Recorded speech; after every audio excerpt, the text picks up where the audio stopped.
সুদানে জাতীয় সংঘ শান্তিরক্ষা মিশনে গেছে বাংলাদেশের অনেক সেনা কর্মকর্তা। সুদানের আবে এলাকায় জাতীয় সংঘের শান্তিরক্ষা মিশনের ঘাঁটিতে হঠাৎ সন্ত্রাসীদের ড্রোন হামলায় নিহত হয়েছে 6 জন বাংলাদেশি সেনা কর্মকর্তা। তাদের মধ্যে কর্পোরাল মোহাম্মদ মাসুদ রানা, সৈনিক মোহাম্মদ মনিরুল ইসলাম, সৈনিক শামীম রাজা, সৈনিক Shanta Mondal, mess waiter Mohammad Jahangir Alam, laundry কর্মচারী মোহাম্মদ সবুজ মিয়া শাহাদাত বরণ করার খবর পাওয়া গেছে।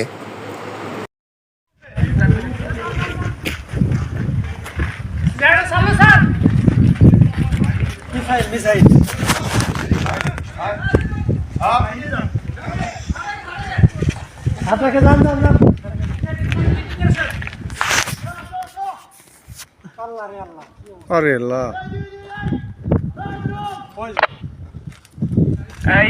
পানির পয়েন্ট ঠিক আছে স্যার? পানির পয়েন্ট আমরা নিরাপদ দূরত্বে আছি স্যার, একটা গাছের নিচে আছি স্যার।